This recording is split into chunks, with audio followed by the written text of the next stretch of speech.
Friday, July 31st.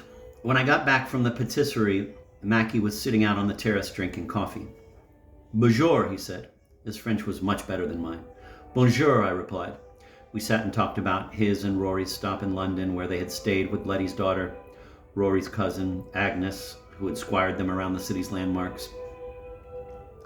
In Paris, they had stayed with Manuel and climbed the Eiffel Tower at midnight, avoiding the long lines of the day and enjoying the beautiful lights of the city beneath them. You know, he's 14. This may be the last time he's going to want to do something with his parents, Mackie said. When everyone was up and at the table, I began to organize the seating arrangement. I'm always disconcerted by families that have no fixed places for seating at the table. I grew up in a house in which whatever seat you took when you were old enough to first sit at the table was the one you kept for all of your life.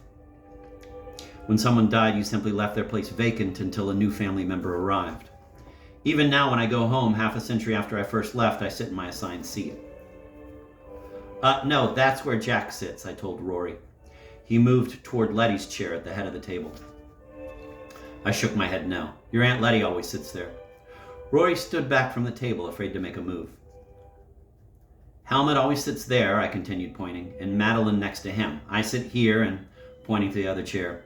Jack sits there. So let's put your father here, your mother next to him, 3 on each side, and you at the other end from your Aunt Letty. Of course, it occurred to me that people might be annoyed at being assigned seats, but I need to have order at the table. It's not neurotic. It's simply about not wanting to accept change. This was the day of Madeline and Helmut's engagement celebration, and I needed to go into Ballien Meyer to shop for something that would make a memorable feast. After breakfast, I pulled the car out alongside the terrace. Anyone want to go shopping? I shouted. To my surprise, it was the 4 males who dashed for the car. By this time, the employees at the ATAC had begun to recognize Les Américains. Unlike the locals who only spent a few francs buying enough food for a single day, each time we arrived, we loaded up our shopping cart and the bill would run into the hundreds, much to the checkout people's amused wonderment. We divided into smaller units for maximum efficiency, Mackie and Helmut on a reconnaissance mission to the wine and bottled water aisle,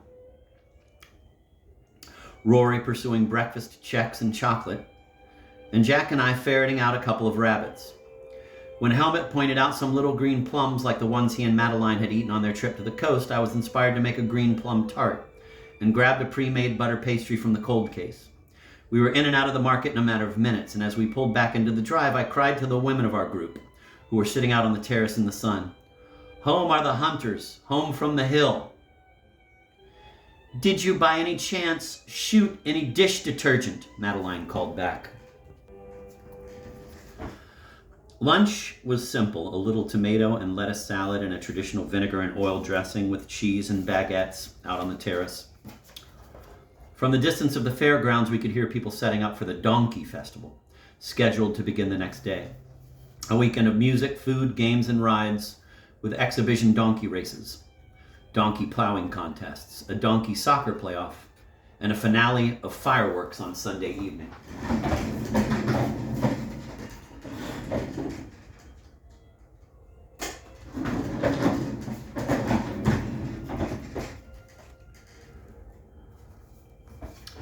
The engagement dinner.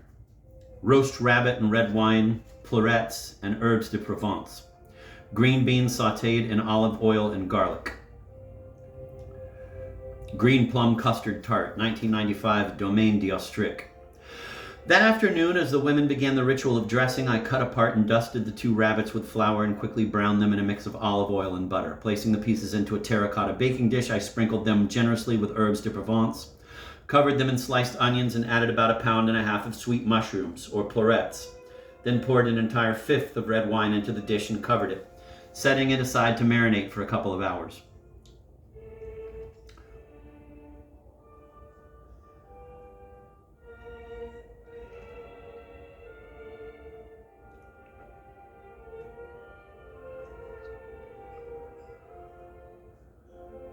While Rory picked and snapped a bowl of beans, I began the tart with the green plums.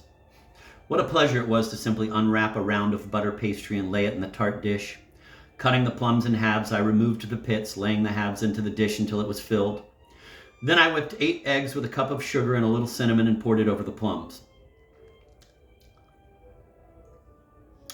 A half hour before we were to leave for the church, I set the rabbit and the tart into a 300-degree Fahrenheit oven. Mackie had set the table, which was decorated with a dozen of the little cream caramel jars filled with flowers, and Letty placed lace sachets of delicate candied almonds from the patisserie in front of each plate.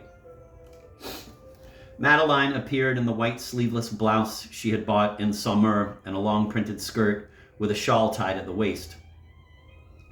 She carried a small bouquet of roses, lavender, and dahlias. Helmut wore a white shirt and tie. When the rest of the gentlemen in the party were changed into slacks and shirts, which Letty had kindly ironed for us, we all left for the church. As we made our way along the Rue de la Liberté, our neighbors, who had learned of the ceremony, came to their windows to watch us pass, wishing bonne chance and felicitations to the happy couple. Even Monsieur Dick came out to his sill and barked joyfully before returning to his pillow on the floor. At the bottom of the hill where the Rue intersects Route D7, the main road through town, the sidewalk narrows to a width of 2 feet.